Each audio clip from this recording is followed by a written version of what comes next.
Hi, everybody. Matt Rolfe here. Excited for another episode of our Around the Booth show, Lessons from the Edge. So excited to be back with Jay and have two incredible guests.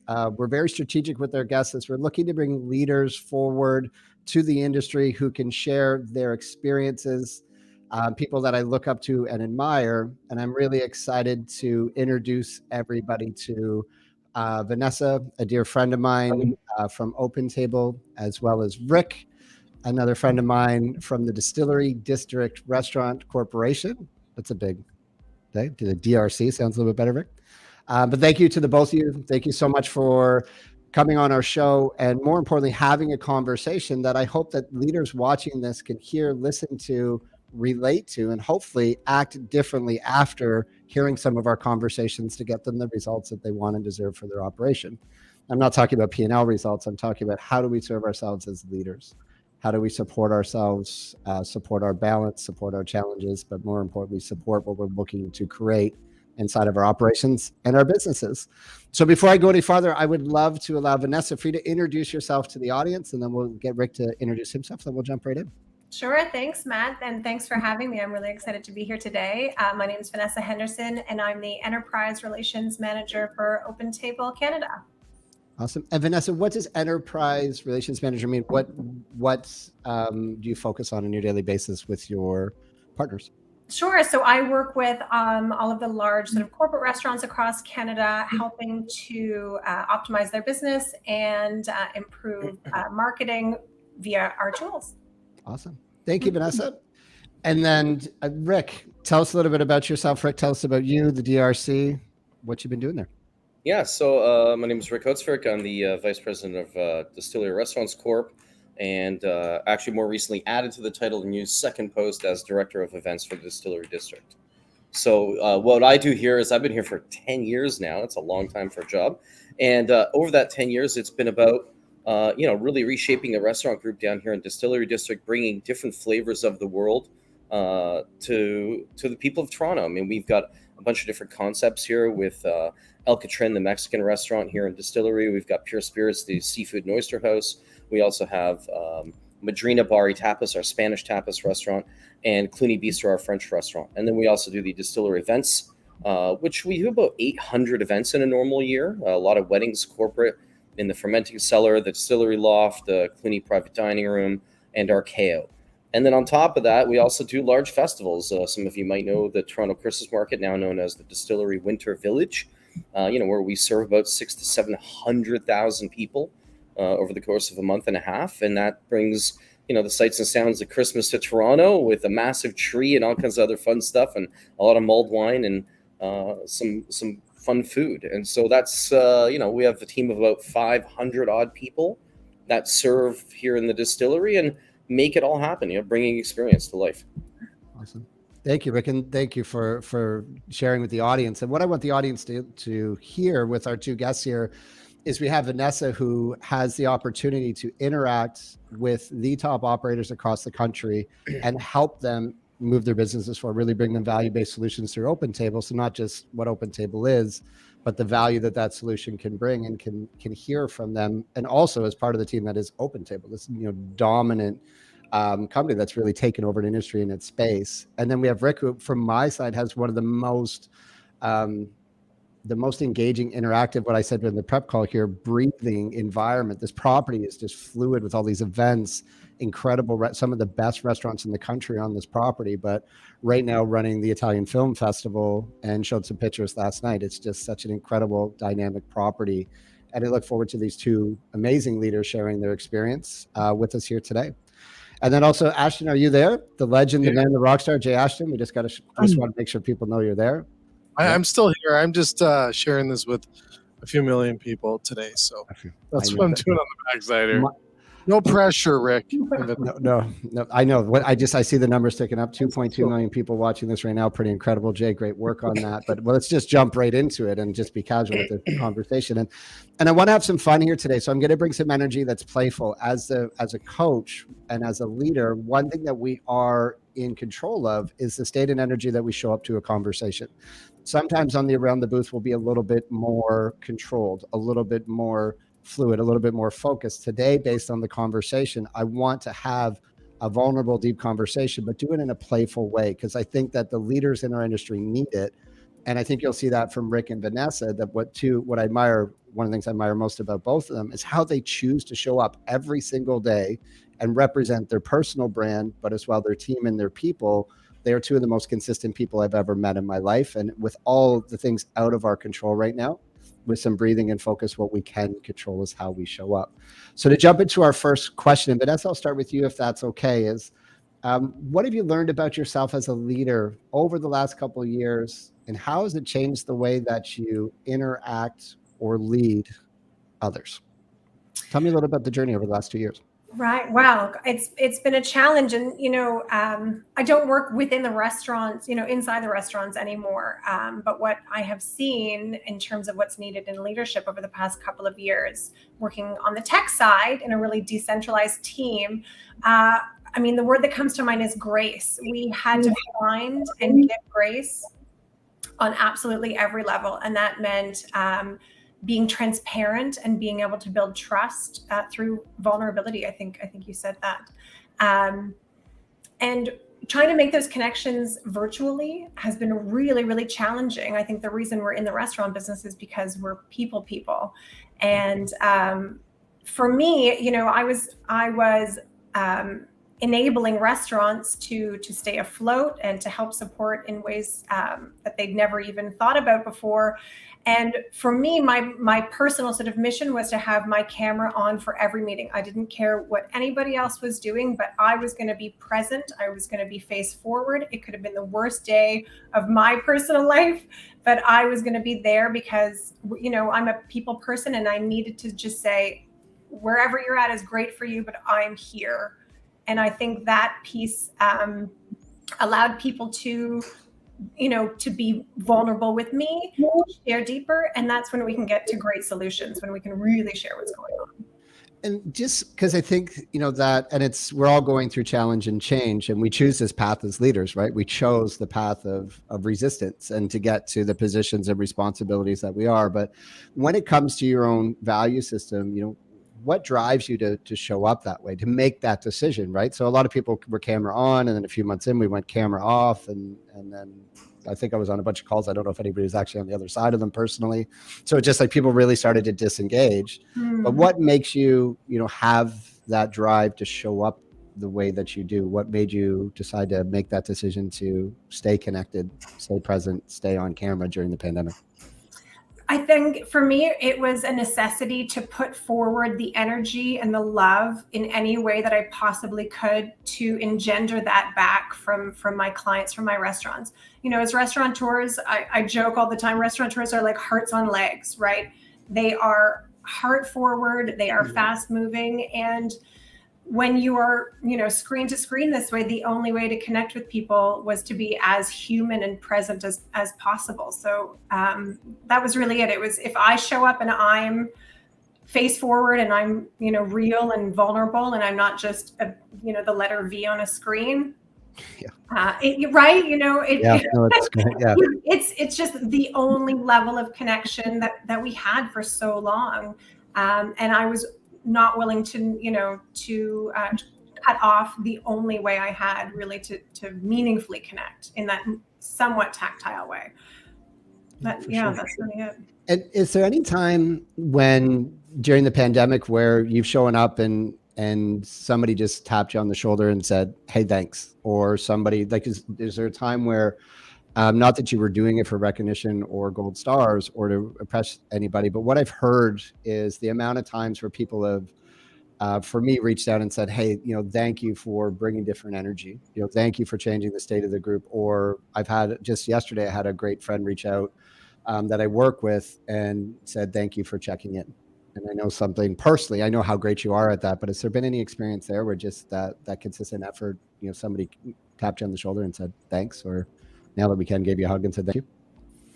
Yeah, when the pandemic hit, I was supporting the local market here in Toronto. And on the corporate side of things, there's lots of insulation. There are lots of teams, the chaos sort of gets spread across many different departments. It's not as visceral and as vulnerable. But, supporting the local market meant that I had built these really trusted relationships with restaurateurs who all of a sudden were thrust into their worst days. And it was those 9 o'clock at night phone calls saying, I think I'm losing everything. What am I going to do? It was those, 5 o'clock in the morning conversations coming in saying, thank God, there's somebody I can talk to. Thank God you get where I'm coming from, even though you're on the outside, you understand the inside. And I was really lucky to be a point that sort of that safe harbor, I guess, in a way, because I think as restaurateurs as well, we're always operating at really high energy. We have our hands on everything. We have to stay in control of everything, and there are very few people that we can be vulnerable with, that we can let everything go with. And to be that trusted advisor was such a beautiful point of I think for me personally, if I can be the helper, it's helping me probably more than it's helping anybody else. And so those phone calls and those Zoom calls were tantamount to my own coping, to say we're in this together. And that was the open table line as well. We were really in this together with our restaurants. So it's so beautiful to work for a company that really engenders those same values. And that's one thing that I hear in that. There's a couple key takeaways I hope the audience learns. And one of my favorite sayings is from Brene Brown is, don't profess your values, practice them. So what I hear from Vanessa is we set a value of how we're going to support and show up, but we actually followed it through. So a lot of times, depending on the size of your company, we'll talk about core values. Everybody has them, whether they're written down or not. I can watch them. I can see them in your restaurant, but also we want to make sure that our language matches our reality. And I think that was so important during the pandemic is what we're talking about inside our restaurants or with our partners. Are we actually doing what we say? And I think one thing I take from Vanessa before I go to Rick and see if he has anything to add to that question is consistency equals trust. At the foundation of every top performing team, whether it's a sports team, Colorado Avalanche just winning the Stanley Cup, when you hear them share the trust on that team, but when we show up consistently in the right energy with the consistent values and messaging, it creates trust with our partners, with our team, with friends and family, whoever's around us. But Rick, from your side, anything to add to just, from your experience, what have you learned about yourself? Have you changed any of the things that you've done to lead the DRC through what I can't even describe has happened over the last 2 years? Yeah, sorry, especially to a property as dynamic as yours. So let me start by saying thank you. I want to say thank you to Vanessa and Open Table. I mean, they were one of the companies that stepped up and obviously sent out the email to us as restaurateurs, and I know others as well, saying, we're here to support you, and that, we're going to obviously work with you on the financial obligations that we had to them, and really work on helping promote the businesses. So it was a great thing that, a few of the really leading companies stepped up and did that, and obviously Open Table is one of them. So thank you, Vanessa, and obviously thanks to the people there who made those decisions. Another one, you, Matt, with with your support. I mean, constantly, checking in on us and how we're doing, both as businesses and people, and the leaders who run them. And it takes other people to inspire leaders. I mean, so we are human, and it's a difficult time. It was a very difficult time for all of us, and I think at times you have to understand that even though you're the person at the top, you still need that support as well. And and luckily for me, I had a lot of support from my family. I had support from obviously the ownership group here at the Distillery Restaurants and the distillery. They were great to us. They kept us employed. They kept us paid. And I mean, that's what makes, I think, the difference in the success of a business is, you said consistency, but it's that loyalty to your people even when times are bad. And whether it be from business to business or business to employee or employee to employee, those factors make a difference in the long run. And I think that's where you want to see the ones that will be successful for the long run. They just showed themselves. They had 2 years to step up and show that who they were, what their integrity was, and what really was important to them. And I think for all of those listening out there, if you are one of those people, congratulations, amazing work. If you weren't, get out of my industry. Because at the end of the day, you don't deserve to be here with the rest of us. Sorry, I'm going to call it like I see it. And there's a few companies that really did disappoint me, and we won't do work with them again. Yeah. And so there's the thing. I mean, 2 years of hard going, but at the end of the day, how we did it differently, I think, was we passed that down, person to person. I mean, a lot of communication, a lot of vulnerability, a lot of honest conversations about the hard truths of how things were and weren't going well at the time, and obviously the inconsistency from our own political leaders in terms of open close made it really difficult, and that led to obviously a bit of chaos and a bit of need for us to step up and honestly constantly be updating our staff with updates, whether writing or videos like this to kind of let them know where they were, what we were doing, what we were working to support them with. Whether it be we were dropping off food baskets of leftovers we had in the restaurants, or whether it be we were just sending them gift cards to some of our outlets that were doing delivery and takeout so they could obviously get a free meal. I mean, those are the little things that made a big difference, I think. And yes, I did hear at the end of it a couple of times, how are you doing? And it's weird at the top. You don't get that a lot from anyone. Mm-hmm. So when you do, honestly, it kind of breaks you to get that anyone even cares about how you feel about it when they're just looking to you for that leadership. It's important. I think you always have to remember to look both up and down your line to give thanks and to ask how they're doing. So, hey, thanks to all of you who stepped up. I appreciate it. And Rick, and I know there were, just because we had a chance to do different meetings with your teams and meet with all the different leaders, but I know some people did come to you, especially in the recent times, and just say, thank you, or say, how are you? Like, what was that like when somebody kind of stopped you in your tracks and just said, hey, you've been there for us. How are you, Rick? Because one thing, Rick, me and Rick have talked about, me and Jay have talked about in different times. Me and Vanessa haven't had the opportunity, but I always talk about that leadership is lonely. It is a lonely experience. And if we don't surround ourselves with community and tribe, it can become isolating. And the pandemic, somebody said to me recently, when we were working virtually, we lost the water cooler moments, the moments where we could, just relax and talk about sports or life or family. And basically what happened, we working virtually or under the stress and challenge, is it was like drinking from a fire hose consistently. So, Rick, were there any times when anybody kind of tapped you on the shoulder and said thanks?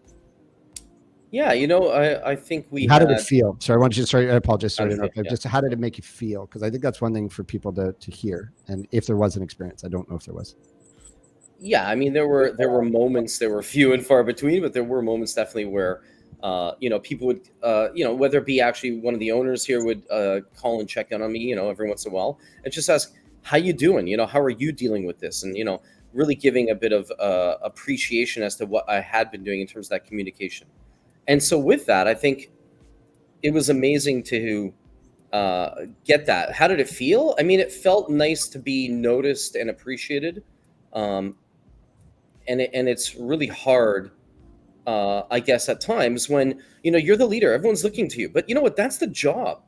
You asked for it, you took it, you have a responsibility. And that responsibility is then to step up and to take that leadership role on. And that means sometimes, you know what, you're gonna have everyone else's back, and that they'd have yours if it came down to it. But you know what, that's the job. I have no qualms with the hardships that we had to face as a group, and quite frankly, I think I was very lucky, like I said, in the fact that I had great support around me. But yeah, absolutely, there are times where, trust me, there were some really rough days, and both emotionally and from a business sense, having to figure out how to get to the next thing and how to tell people the things that were going on. But yeah, when somebody stops you from that one moment, usually out of surprise, and just says, hey, by the way, I think you're doing a great job, I really appreciate it.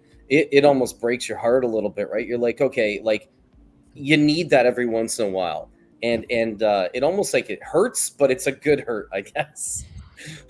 So part of this, I lean into how do people feel about recognition and reward, and just how do we interpret feedback. So I know there were a couple circumstances, because I talked to some of Rick's team where they went and tapped Rick on the shoulder and said thanks.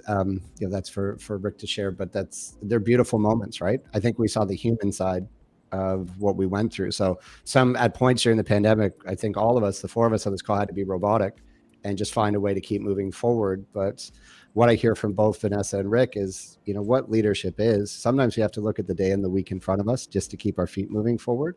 But what we've also been able to look at is how people see through this. And I'm using my hands right now, which you can't see on the screen.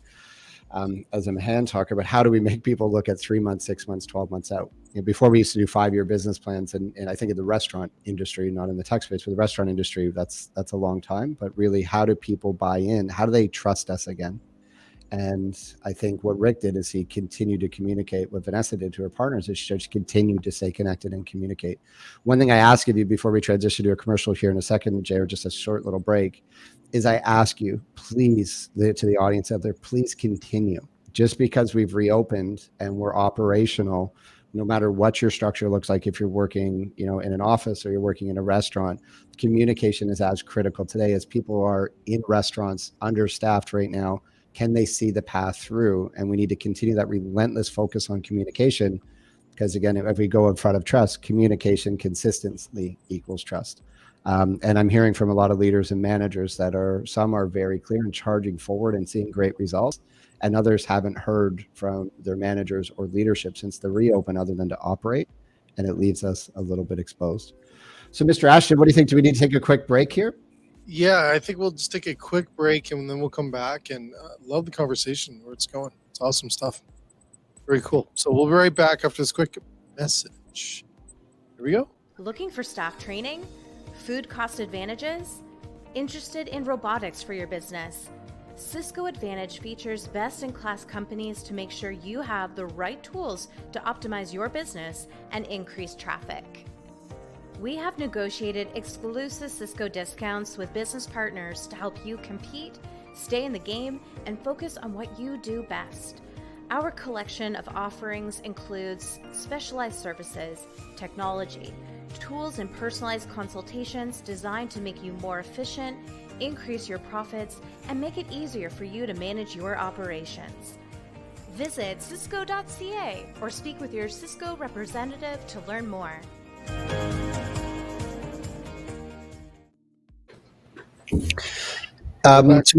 Welcome back, everybody. The one thing, I'm just making notes during that quick break there, and there's this big word that keeps coming up a lot. It just came up in our first 20 minutes, and it's also come up in a ton of meetings recently around vulnerability. So I deeply respect Brene Brown. If anybody's looking for kind of the foundation, in my experience of the recent conversations around vulnerability, you can find Brene's TED Talk on TED Talks or YouTube. Incredible way to get exposed to it. But I think one thing that has changed, especially now that we do have 4 generations in the workplace, is this different expectation on how we communicate and being real, genuine, be seen, valued, and heard, as I say, rather than be perfect and be right and drive a business forward. So this concept of vulnerability is continuing to evolve. And one thing I'd love, Rick, I'll start with you, and we'll see if Vanessa has anything to add. But what does vulnerability mean to you, and how does it fit in being a leader in today's hospitality industry? And Rick, we've been on this beautiful journey as friends, and you've given me an opportunity to work with you and your teams. But I've seen your continued growth and transition, but there just seems to be the way that you speak and lead and connect and share your absolute truth when it's motivational, when it's hard to hear, when it's what people need to hear. What does vulnerability mean to you, and how does that show up for you when you engage with your people? I mean, it's a difficult topic, right? I mean, as a leader, you're taught to sort of be the face and be a little bit, I guess, standoffish, because you don't want to be too close to the people that you have to manage in some ways. But a lot of the time, it's the best part of this industry is getting to know your coworkers, right? And your employees, and know them as human beings and their lives and their struggles and their victories. And I think a lot of the vulnerability is about giving as much as you're taking. And I think sometimes that just means you have to listen. And so I think I spend a good chunk of my day walking around and just talking to people and hearing what they have to say about anything. It could be the weather, it could be the policy statement we put out, it could be about the customer they had to deal with, it could be about their manager, it could be about their personal life, and you have to just take. And a lot of times it's draining. I mean, when you have 500 staff, and again, I don't know all of them. It's impossible. I don't have that big a hard drive up here to know all those names and that. But there's a whole bunch that have been here for, a decade or more. And, you get to know them. And, they check in with you and you check in with them, I think, on a daily basis as you go around Luckily for me, in my circumstance, the distillery, I just walk place to place. And I think a lot of that is about, at the same time, you're showing face, like you're showing up for them. You're like, hey, what can I do for you? Are you okay? Do you need anything? There are times you just jump in and start polishing cutlery or clear a table or get down and, pick something, piece of garbage off the ground, whatever it is, but show that you're there, not just to walk by, but to actually be part of it with them. And I think in doing that, that vulnerability becomes a cohesive thing, right? It's like we're here for them and they're here for us, and everyone knows it. It's a partnership. And just being in charge of something doesn't make you better or good at it or somehow special in any bloody way. It just means that you have a better opportunity to step up and take the lead in those conversations often and say, hey, how is it going? How are you feeling? What is it that you want out of this? How do I make you happy in your job? I tell my managers all the time, our job is to serve our staff. Like, they serve our customers, we serve our staff. And as soon as you forget that, you start losing. And so I think at the end of the day, that vulnerability becomes in just also giving of yourself, like both physically, emotionally, telling your own personal stories, your experiences, and giving others an opportunity to get to where you are. And I think that's, I have this great story where I had a chef that I worked with way back when. And at one point in time, we were doing some big project and we had just accomplished some amazing task of getting it off the ground. And they looked at me and said, nobody else could do what we do. And I was like, no, you're completely wrong. Everybody could do what we do. The point is, we have to actually give them the chance to do it. And that's our bloody job, to figure that out. So don't be so damn pompous and give other people an opportunity to succeed. And you'd be amazed what they could do when you give them the chance to do it and the support structure to do it within. And I think that's where they then trust in you and you can then trust in them. And that vulnerability just becomes, I think, just a relationship of trust. And I think that's something that you have to work on every day. It's like any relationship, personal or professional. Yeah. I think, geez, we could snip that 3 minutes there, Rick, and that's enough for people to really hear and process. So one thing I see with leaders and what creates the most disconnection that I hear is we do hundreds of what we call discovery interactions a year with managers and staff. It's when their leaders are perceived to be too busy to interact with. So often leaders are present moving through a restaurant or moving through an office and they know that they care about them. They're like, hey, I'm not going to bring anything to them. I'm not going to talk about the dog or the family or the trip or the thing or what I want in my career. I'm going somewhere with that. Obviously, the career path is there because they seem busy. But Rick is, has one of the busiest properties with some of the busiest restaurants in the country. So it's multiplying complexity based on the design of it. I'm not trying to sell Rick here. What I'm trying to sell is that there's time. Rick chooses to find time to hear his people. And I have thought, working with Rick, we've worked with the DRC for 13 years now in different capacities, prior to even Rick joining. But what I've seen with Rick is this continued advances. I've sat in meetings with him recently and heard him say, someone look, the heads turn to Rick and say, what's the answer? And he said, I trust you to make that decision. Sometimes Rick says a little bit more direct and playful. I was in a meeting yesterday, and I'll leave that for another time. What would you want to do? Why ask me? That sound good, eh, Rick? I made that sound fun. Yeah, you're the polite. I don't know what after you want to do is something we talked about, but that's what they needed to hear, to say, hey, I trust you. I support you. I'm not here to do anymore. And I think that really is the transition between management and leadership, right? So it's management is when we stop doing and start inspiring others to do with the proper support. One thing I also appreciate that Rick does, because we've just had a chance to interact with every leader, every manager and senior leader across the company, is his ability to let people make decisions and fail forward. It's a big concept. Vulnerability is a big word. Fail forward is a big, jargony word, but it's never going to hurt the guest or the operation, but to earn, their own experiences and then support their experiences rather than just directly giving the answers. And I think, Rick, you see some of the stuff that I've seen, just even with, Andrea and the HR lead, like how much trust is there and how much progress has been made and support has been, she's an incredible leader and incredible results. So Vanessa, yep. I just want to jump in here. We got a question. We got a comment here that I wouldn't mind just maybe addressing now, or if you want to wait. Yeah, no, but it's great. It's from Paul here. Let's bring this up.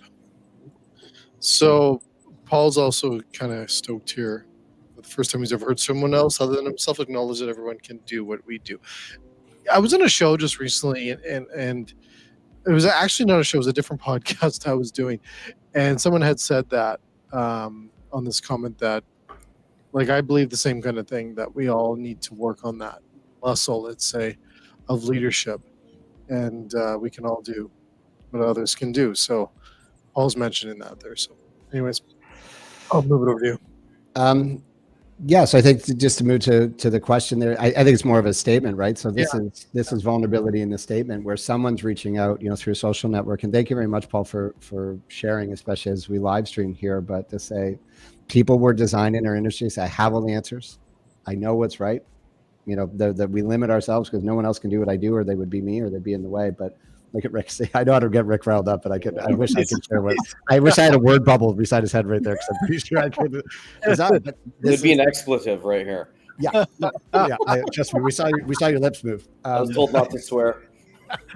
But I think that's side. But there's power in this, right? So if we are in control of every decision in our operation, it's a question we got asked for one of our YouTube channels. If we're making all the decisions in our business, is that right or wrong?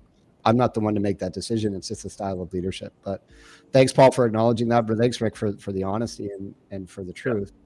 Vanessa, when it comes to vulnerability, kind of what does that mean to you, and how does it show up? And I think we're almost like Rick really reshaped vulnerability as trust, which I think in his world really fits. Tell me a little bit about how kind of this recent conversation lands for you. Well, I wanted to say, actually, when we talk about, nobody can replace what I do. I am the one who can do it. We joke all the time internally that, we're not rocket surgeons. The industry was not built on, we're not doing open heart surgery here. And so when we don't take ourselves so seriously, I think we can get real, and we can frame what we are actually doing and not take ourselves too seriously, right? And actually get to work. So in terms of vulnerability in leadership, I think what that really means to me, and especially when we're framing it towards the restaurants, what I see happening within restaurants right now is managers who are taking stock of who their people are. And we're not building job descriptions that we need to fill anymore. We're saying, who do we have on hand? Who's still with us? Who decided to show up today? It's almost like we're dealing with a team of volunteers in the restaurant business, right? Nobody has to be here. People have figured out other means to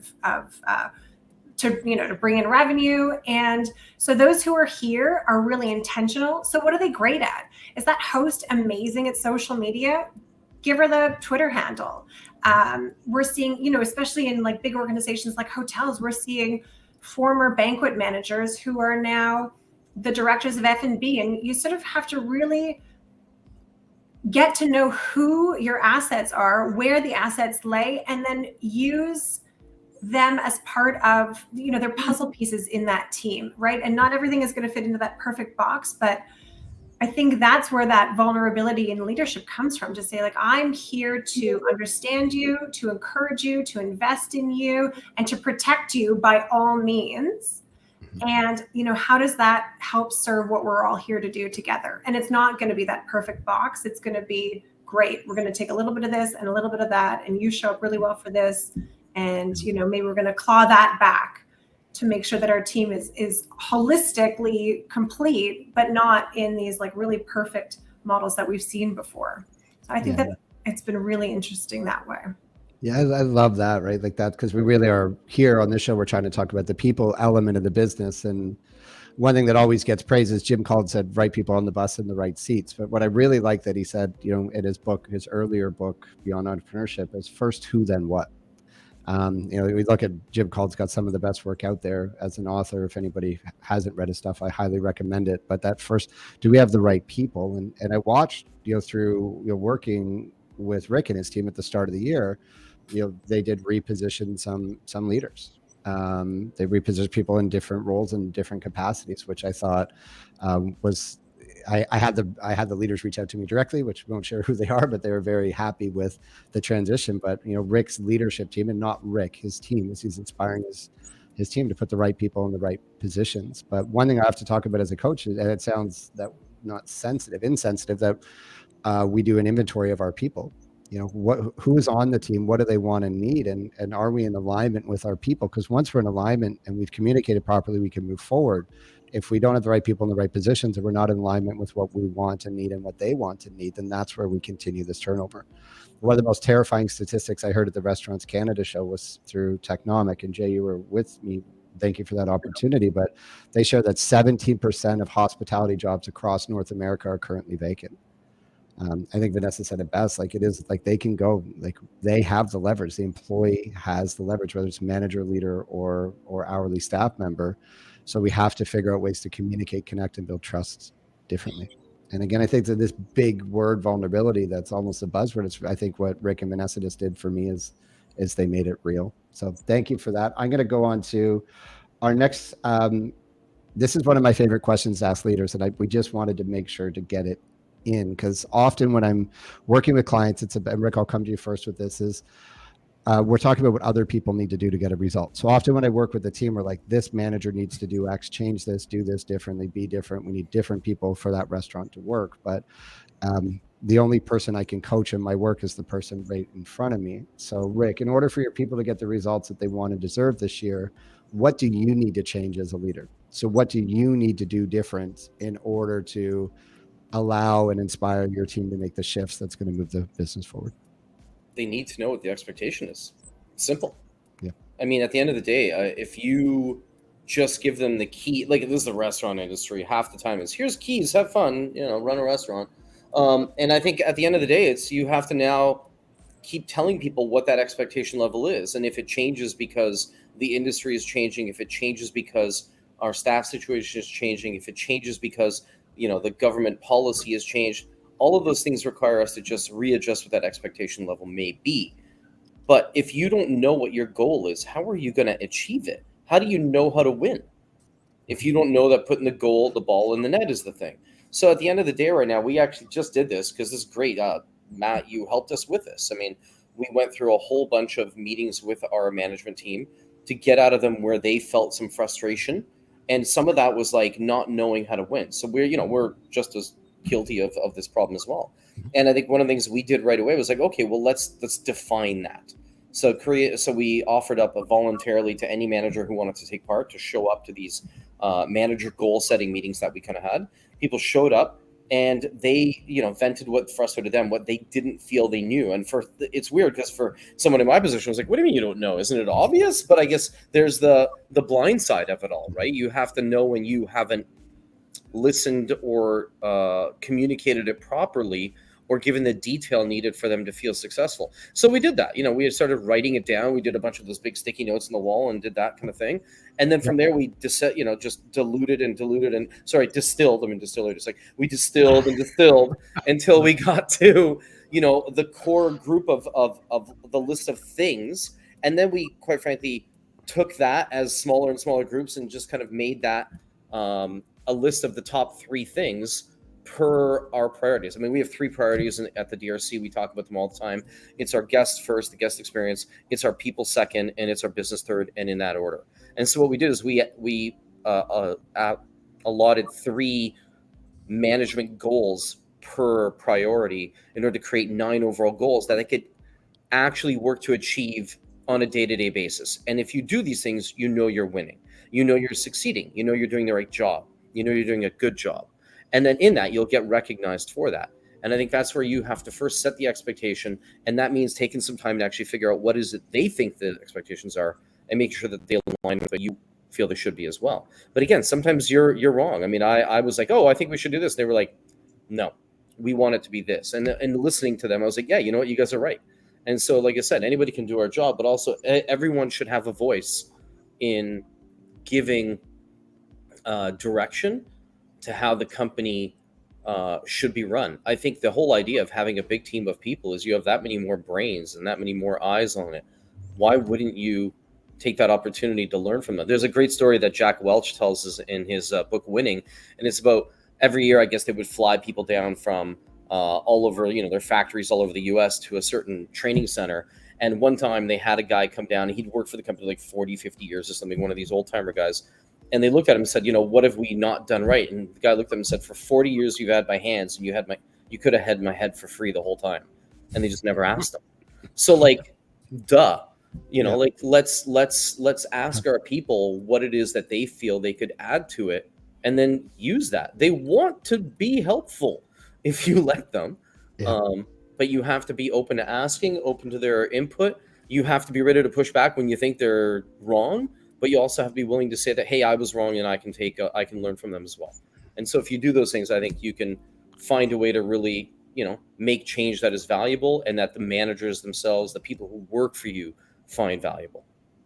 Yeah, Rick, we've done a lot of work together. I just got goosebumps when you're sharing there, right? We've been working on similar strategies, and it doesn't need to, the foundation doesn't need to change, but often where I'm getting the most resistant from senior owners and leaders in the restaurant industry right now is when I meet with them and say that you need to go back and reset the expectation with your people. And I've had people, literally multiple people, a dozen of them say, Matt, I no way I'm doing that again. They should know what's expected of them. We've done this. And I said, I respectfully disagree, because what people need now is clarity of focus. And me and Rick, you're one of the only people, we talked about this in January, right? Like, I remember where we were sitting and said, we got to go back and tell them again. And we're probably gonna have to go back and tell them again, because things are so fluid right now. But to have consistent communication of what's expected of your people. So how do they perform well in their role? How do they win? And then also, what's the definition of success for the restaurant? How do you win as a restaurant or restaurant group in 2022? So, and we've been, and that is a year-to-year side, and it's very as important in my company as it is in anybody out there listening. But that clear definition of success, the Colorado Avalanche, I'm not a huge hockey fan, but to see them hosting the cup, they know exactly how they win. The Raptors and the Jays know how they're supposed to win this year. But if you don't have that clarity for your team, the most heartbreaking thing is when a leader, a strong, junior or upcoming leader or senior leader, is working their ass off for you, and they're doing something and you're in the background going, I wish they were just doing something else. They're actually not doing what I expect, because we're not in alignment. So I think if we create clarity around expectations and make sure everyone's rallied, and I use that word intentionally, rallied around how we win, the power is there. And then what Rick also, we don't get too much in the coaching tactics here, but one thing that Rick has done is taken a co-creation approach. The senior leadership, the executive leadership team will get 60% of the way there. The SLT team will get 80% of the way there. And then they vet these ideas and create, real buy-in. And I see what's happened at a restaurant like Al Catrin, Rick, like just with those new chefs coming in and the leader been there recently. Huge. It's just remarkable. One of the busiest restaurants in the city. But I saw Doug, your GM there 2 weeks ago, and just coming up, high fives and hugs, midsummer, saying, yeah, it's hard, but we got this, and feeling empowered. And you know what they're doing? They're doing it by having fun. Yeah. And so I've got two new chefs there, Carlos and Jonathan, who came from Mexico during the pandemic with their families. Like, there's Crazy World alone, okay, to manage that. And they're amazing, first of all. The food level is awesome. So very excited to have them on the team. And then, Doug and Sebastian, the bar manager, and Earl, and now names drawing a blank. Good job, Andrew. Now they're all stepping up. I mean, they're having fun with it. They're creating sales contests, doing margarita flights, and they have a tree that somebody drew in the back office, and they have a little picture of Seb's head, and they move Seb up the tree as they sell more, because they have a goal of selling 20,000 margarita flights, which they came up with on their own. I didn't come up with this. They were like, we're gonna do this, so we're gonna have a tree with Seb's head on it. I'm like, all right, that's weird, but whatever. Like, they're having fun. And by the way, thanks for the spoiler alert on the Colorado Avalanche. I didn't know. I didn't know. I don't watch hockey, so I don't care. I know. Rick did work for MLSE for a period of time, so I think you see. I did. I didn't pay attention to hockey then either. So Vanessa, tell me about, for yourself, and I know it's a different environment, but for you to get the results that you want and deserve, and for your team to get the results that they want and deserve, what do you need to continue to change, develop, and work on your personal growth this year? What you need to change? I think the goal setting piece is so important to understand where we're going, and I think everything has changed, everything is new, and we're really reevaluating how we attack every part of our business. And one thing that's become more clear to me lately really is the emotional endurance that it takes to get this done. That while we think, we want to get back to business, we want to grow our revenues to be what they were pre-pandemic, we want them to be better than they were pre-pandemic, but we're sort of still rehabbing all the injuries that we had, that we sort of incurred over that time. And I think we have to understand and constantly sort of renegotiate how to empower the teams that we've got, how to be kind to ourselves, and create that sort of emotional endurance that carries us through accomplishing all those goals. So for me, it's about remembering that it's not over for everybody, that we're not all at the same point of our recovery, whether it's from a, you know, a mental wellness perspective, whether it's taking care of family members, you know, young or old.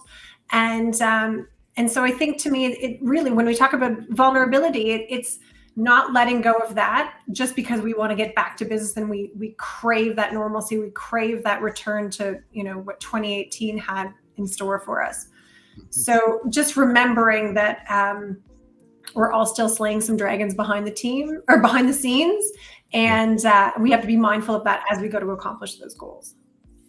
Yeah, what you know, I think again, there's just a couple of things that have been shared on today's show, but just that emotional endurance side, you know, it's something that I almost don't want to unpack, but just kind of let people breathe on for a second. Like, when I look at, you know, most of the people that'll be watching a show like this and what you've gone through over the last 2 years and what you've experienced and how it's impacted you. You know, it's been constant challenge and change for a 24-month period, 30 going, you know, approaching 36 months now for some, but just, you know, being present to what does emotional endurance look like to you, and how do you take care of, one thing I often say is, how do you take care of yourself in order to be able to take care of others?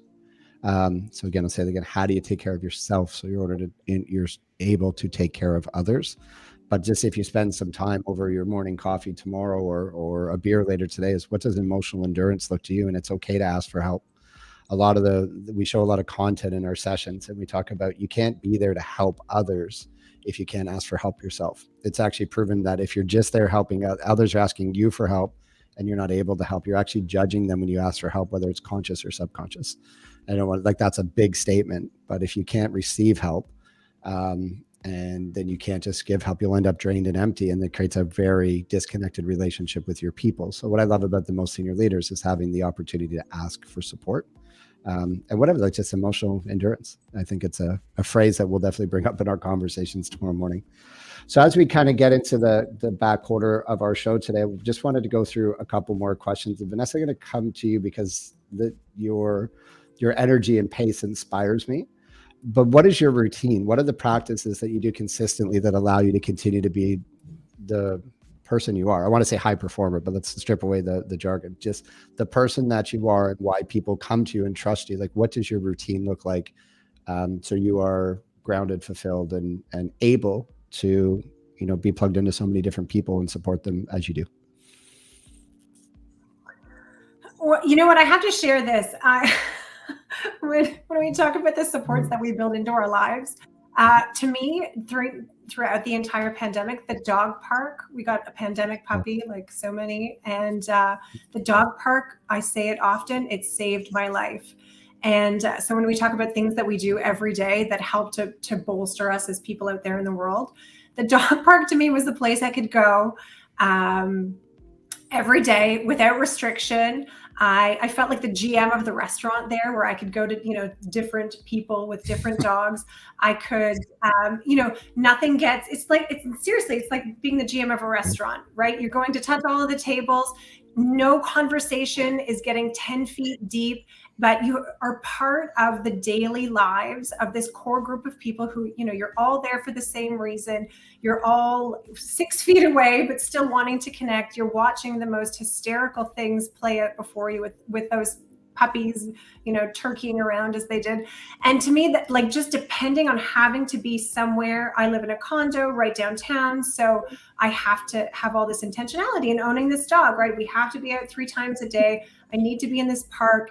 And it's funny what a community that sort of breeds. And it's really like working in the restaurant business. You're with people in the most, like, sort of vulnerable daily situations. So some days we showed up and the makeup was still on from last night. Some, you know, mornings, I mean, maybe not you guys, but, you know, on the worst days, on the best days, we were all kind of there for each other in this really like loyal way. And I just thought that was such a lovely soft landing pad. Every single day I could count on great interactions happening there. And that really fed me through the pandemic. Yeah. So, I absolutely love that. Just the approach, because what we learned through the pandemic, and if you look at the research, we're wired as human beings for connection and community. And a lot of us lost our community and we had to find it in different ways. And I think like just the simplicity of making a commitment to yourself in your routine to go out in an environment that's interactive, in an environment where we have, commonality, where we all have dogs. So we have something to talk about. And some of us have puppies and some of us have dogs that, you jump over puppies, but whatever that is, like just the simplicity of a routine, something as simple as going to the dog park. And I don't know the stats, so I'm not going to repeat them, but there was statistics from one of the behavioral coach leaders out there that said the importance of the happiness of people who had pets or dogs during the pandemic versus those who didn't. So again, we're looking, when it comes to the power of routine, it can be the simplest commitments done consistently that allow us to decompress, to connect, to serve ourselves, whatever that looks like. And what I love most about the dog park example, it wasn't, I'm in my head a little bit on this because mine might have been, hey, try to go to the gym, but the gym is an isolated solo activity where I'm constantly reminding myself where we still need to get out, engage with others in the community that we want to be a part of. Rick, I'm going to transition to you because I want to get one more question in before we wrap here in a few minutes. I don't know how you do it, my man. I don't know, like your energy, your pace. I use the word relentless a lot. What is your routine like? So what is one thing that you do consistently that fills you full of energy, whether it be your heart, your body, your mind, whatever it is? What do you do to show up the way that you do? Because sometimes I don't understand. Yesterday, give some context around this. Rick and I talked the other day. I see your coffee cup. Don't just say coffee. Coffee! I'm gonna catch it. But I talked to Rick the other day, and he said he was on his 8th phone call in the call. He was running to a Zoom call, and he missed 2 people called him while we were talking. So that's the amount of people, again, that are reaching out. But Rick, tell the audience a little bit, what's something that you do consistently that serves you and allows you to show up in the way that you do? Coffee? I don't know. Honestly, like I think I don't know. I'm just built this way. What gives you energy? I'm not the famous Matt Rolfe doing his jogging while he's doing his podcast. Like I believe it's pronounced jogging. I believe jogging. That's I've been making fun of Matt for this the whole time. If any of you don't follow Matt, and you'll see he's like running while doing his video. I'm like, I don't run or do the video, so now I'm like, thanks, I'm a failure. That's the full attention to that video, Rick. Thanks a lot. Yeah. I'm calling that out every day. I'll tell the team. In terms of what I do consistently, honestly, I don't know. Like nothing special. I mean, I think I just, like I said, I have a routine in the morning. I get up, I have a coffee. I see my wife. I see the kids if they're around.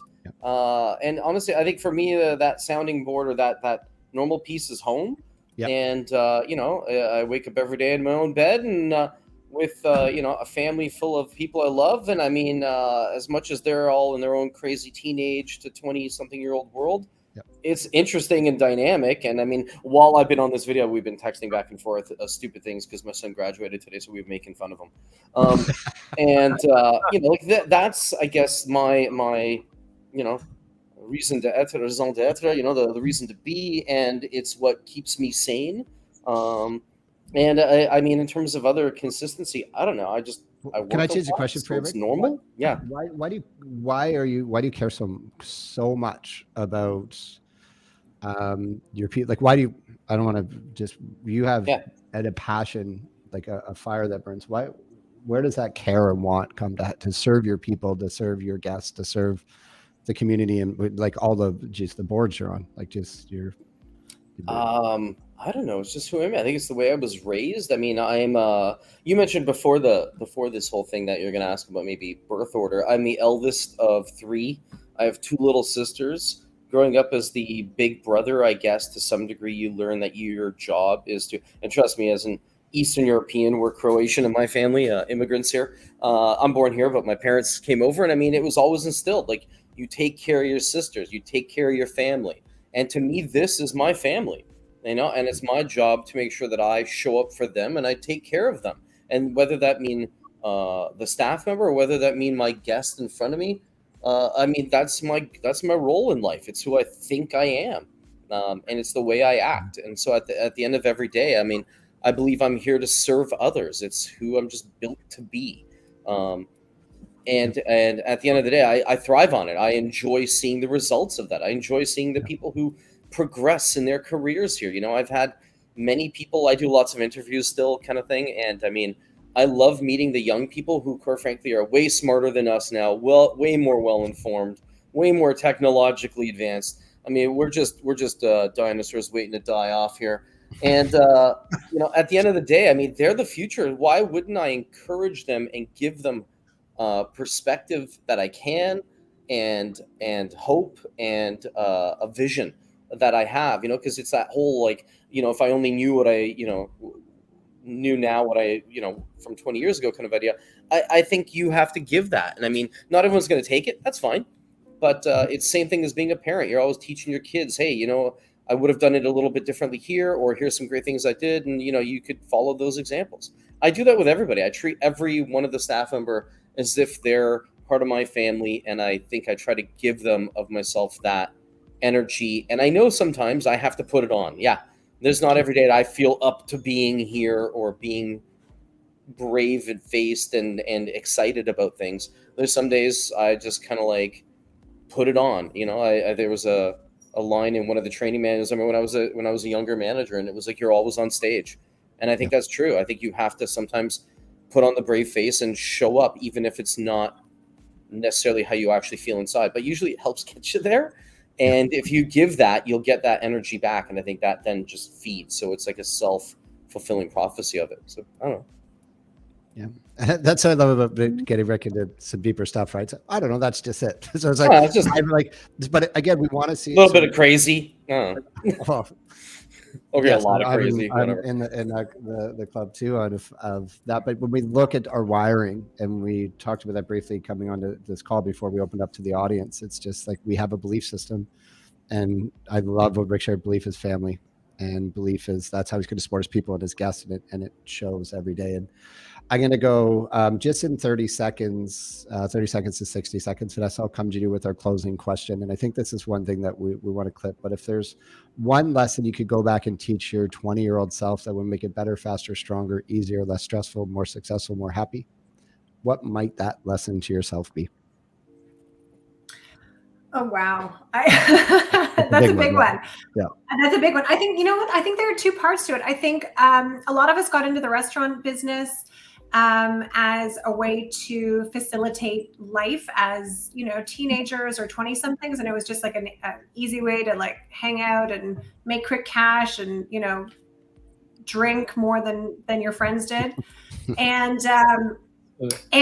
really what nobody told me then, and there weren't as many avenues, because that was practically back in the Paleolithic era, that you could make a really meaningful, it doesn't show, but it's true. You can make a meaningful career, right, out of the passion that brought us to the restaurant business. Like, I know I could have sold shoes or ski equipment or whatever, mowed lawns, but I chose the restaurant business for a reason. It was because I loved my energy bouncing around a room with the energy of other people and like what that created. And to be able to intellectualize that or like academize that in a way. And now there are so many programs that are pushing people into the professional side of the restaurant business. It's amazing. I wish I had known then, rather than like the crazy choose your own adventure novel that I built for myself. That's number one. Matt knows my resume. He can attest to that. Happy for it. The School of Hard Knocks is one a lot of us went to. So, but the other thing is, I think, especially when we're coming into leadership in the restaurant business, there's this huge divide between being on a staff and then like that first foray into management, where it's like, finally I get a paycheck and I get dental and I'm like better than everybody. And I think what motherhood taught me, frankly, and maybe age and the grace that comes with that, is I would tell myself at my 20-year-old self, prove less and love more. Really. There's less to prove and there's way more to love, and you get so much more out of it when you're not worried about like what's next and what do I have to prove. And as a woman in the industry, I think, or in any industry, frankly, that there is that burden always that we carry. But you can do that through less crunchy means, and putting on the love hat makes it a lot easier to swallow the direction, maybe. Love it. No, I love that. And it's just, so powerful, I think, for all of us, but also to watch women in leadership in our industry continue to to create so much positive momentum, but just, you know, how difficult the journey can be for all of us, and from staff to management to leadership. So I think you summed that up beautifully.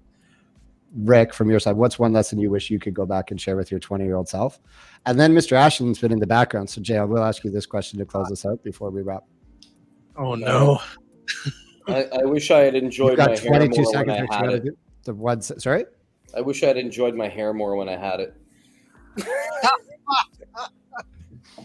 It used to be long and wavy. It was great. I want to see these pictures, right? That's one thing I'm Oh, going I to have find, those. and Yeah. for the workshops that we do, we'll have it. So, I wish I would have. I wish I would have accepted this, I guess, as my career earlier.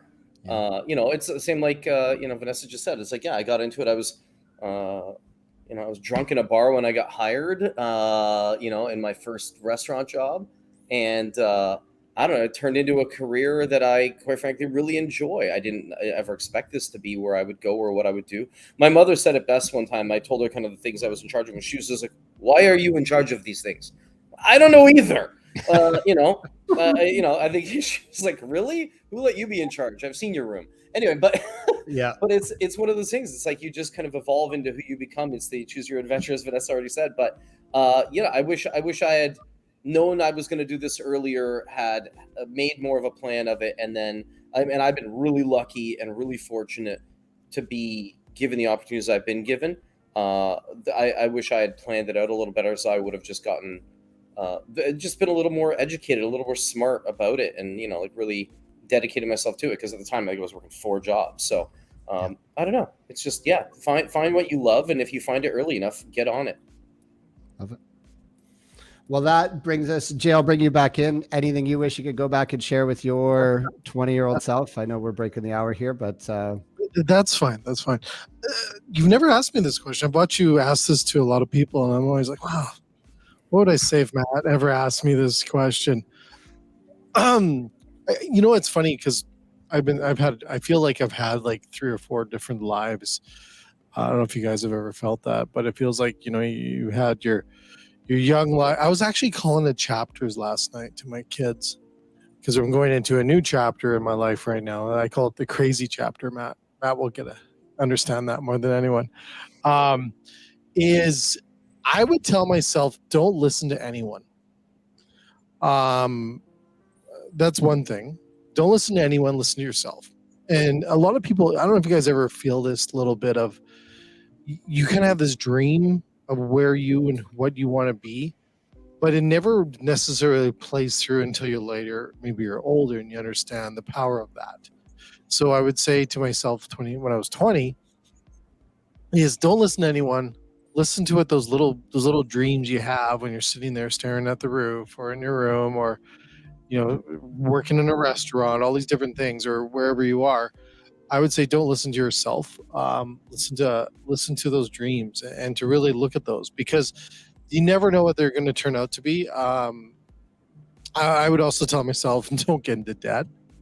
Stay out of debt. You know, enjoy life.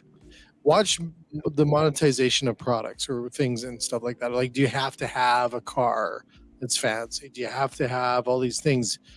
Do you need things, or can you experience life? And I think these generations that are coming up in our industry are really showing us that, and showing our kids are showing us that things necessarily are more important. Doing things opposed to having things, and I think that's so important for us to look at and to realize that. So yeah, that's how I would tell myself to listen to anyone. Listen to yourself. Don't get in debt. Stay away from a whole bunch of women. No, it's true. Get a dog. I don't know. Right? plant first, then dog, right? Plant first, then Yeah, animal. exactly. Right.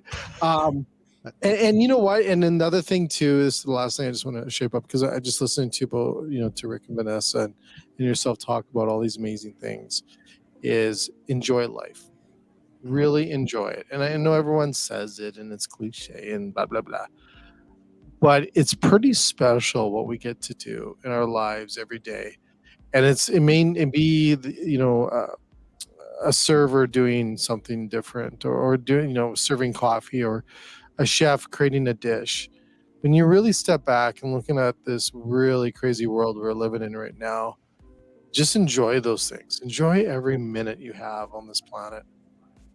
Because when you get older, you see certain people passing or leaving this world, and you reflect a little bit on yourself. And I just think about all the different things that we get to do and just enjoy them. And, like working with you, Matt, it's been so much fun.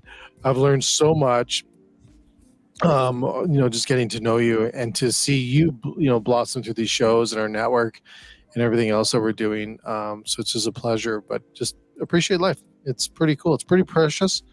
I don't think everyone gets to do it, right? But yeah, there's my few cents for today. Awesome. There Well, you go. thank you to the three of you for the opportunity to have this conversation.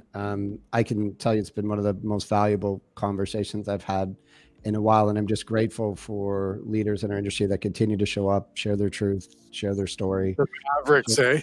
Yeah, the Mavericks. That was Jay's Hey, Maverick definition. His personality profile is Maverick. Yeah. Means do what I he gotta wants, get to a listen to the rules. t-shirt now. I'm a He opened Maverick. up to don't listen to what anybody says and what he tells 20-year-old self. So the Maverick stamp still works.